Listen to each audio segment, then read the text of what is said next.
Hi, it's Lee and welcome to the Tesla Economist. Ford has disclosed that they lost $2.1 billion in their electric vehicle business last year that they call the Model E. Ironically, Model E was the name Tesla wanted from Ford for the Model 3, but Ford refused to sell it. This loss was earnings before interest and tax, or EBIT, which means Ford had a profit margin of negative 40% in 2022 for EVs, but is targeting 8% by 2026. We don't know what the actual gross profit margin is. However, I recall a tweet from Jim Farley a while back telling people that Ford Mach-E was making a positive gross margin. Remember though, the Mach-E is built in Mexico, so taking advantage of various cost savings there. You see, even if Ford are breaking even on gross margin, they still have the dealer markups and advertising to spend money on, along with all sorts of other costs that Tesla have likely removed or reduced significantly. Ford must have some very high OPEX involved with their electric vehicle division too, if they're making losses this big. But perhaps now there is the tax credit in the US, this will help Ford. Oh no, except that Ford did have the tax credit last year, as they still qualified for the older incentive, as they hadn't sold over 200,000 electric vehicles. Ford is making real efforts. I mean some serious efforts, claiming that they will spend $50 billion through to 2026, previously only $30 billion. Yes, you're right to think that is an insane amount of money, because it is, especially when it's more than 10% of their current market valuation for the entire company. This sounds like an all-in moment for Ford. Do or die. Die? Well, maybe not die, perhaps too big to fail and get bailed out. But what it does show is that Ford have done their research and worked out that electric is the future. No choice about it.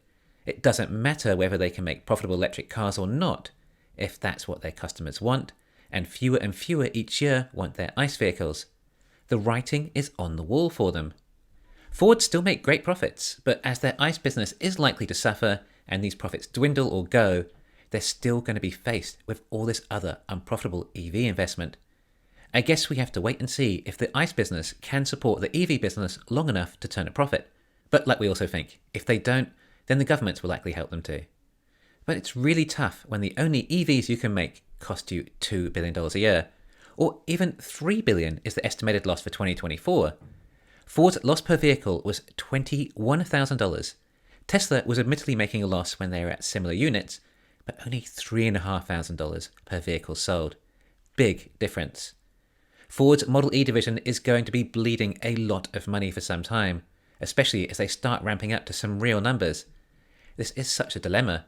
They have to meet the market demand with a product that makes a massive loss, because no one wants their profitable product anymore, and they simply hope to eventually make a profit.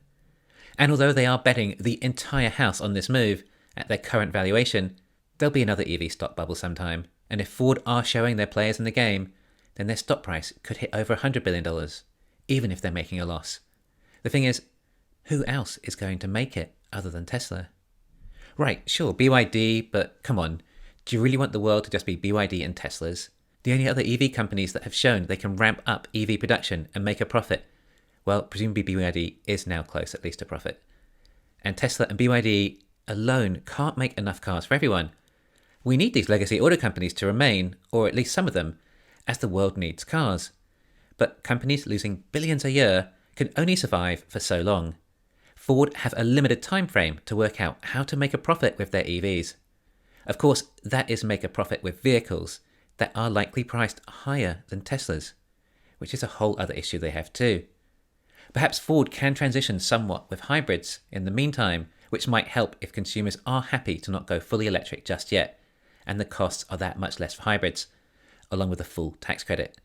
However, Tesla's new lowered prices are very competitive now. Hybrids would have to cost quite a bit less. It may work for a few years, but it's starting to look like the majority of car consumers are wanting to go fully electric. It's just such a struggle to make electric cars in the first place, let alone do it at a profit too. And if you think Ford are doing really bad, losing $21,000 per vehicle, then the other US electric car startups are doing much worse. Rivian losing $330,000 per vehicle, and Lucid almost $600,000. These companies are doing the equivalent of the Tesla Model S and X back in the day trying that path, starting with a luxurious vehicle that consumers will pay more for to cover the costs of the battery. But to lose this much is insane. And Rivian are only up to 20,000 units last year. Anyway, I've often talked about how Rivian and Lucid may not last, and they actually make Ford look hopeful. People talk about the competition continually, but how can anyone be called the competition when Tesla is making $10,000 per vehicle they sell, and the competition are losing over $20,000? This is a massive discrepancy. Also, Ford's $50 billion in EVs would probably get them to about the same level Tesla were in 2017 with the Model 3, or possibly further if they use structural battery packs and a few other advances. It will mean Ford are not going to be able to sell their vehicles for less than Tesla. Ford will have to market themselves as a more expensive EV than Tesla, as their price tags will be higher, like for like. Tesla seems to be going for the masses though, and will leave out many niches.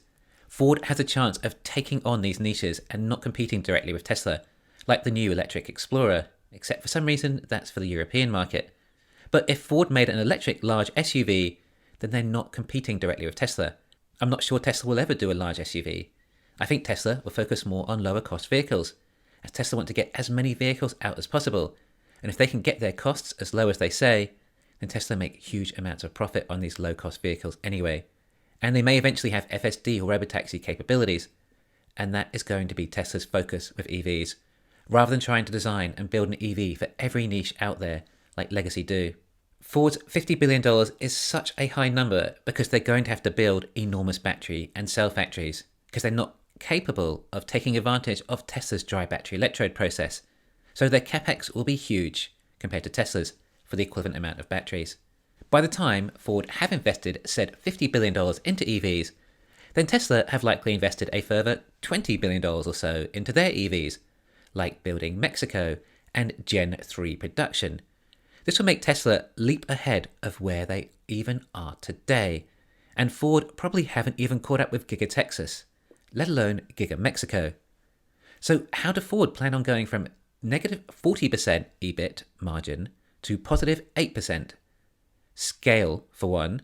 Ford think that by the time they hit around 2 million EVs a year in 2026, that alone should create greater economies of scale with mature supply chains. They think that that alone can increase the margin by 20%. That is very likely, given Ford delivered just under 100,000 EVs last year. An expansion of 2 million would certainly make a difference. That does, however, seem like quite an ambitious objective, to produce 20 times more EVs in just 3 years' time, or almost 2 million more EVs a year than they do now. I mean, look how long it took Tesla to go from around 100,000 a year to 2 million. Well, we're talking about from 2017, or 6 years ago, to, well, Tesla still haven't hit 2 million. Yet Ford think they can. Ford are expecting to improve margin by 15% from more efficient design and engineering in order to reduce battery size and cost. Well, we know what they have to do. Obviously, solutions like structural battery packs and more efficient drivetrains, less drag coefficient. The energy density of their cells should be similar to 2170, and they may even go with 4680 cells. Of course, not the same 4680 as Tesla use. Ford's would cost a lot more, but a step in the right direction. Obviously, batteries and cells are a large cost of an EV, and as we know, that Ford is partnering with battery companies in order to make their cells at lower cost, but investing absolutely astronomical amounts into the factories.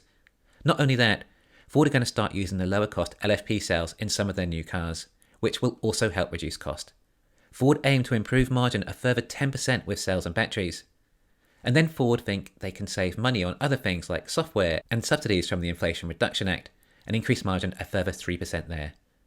When Ford finally reach this stage, there's going to be $25,000 to $30,000 Teslas on the market, whereas Ford's EVs are still going to be twice that price. Not everyone will want a Tesla, even if the Tesla is FSD capable and Ford is not, and Tesla aren't planning on making enough EVs for everyone.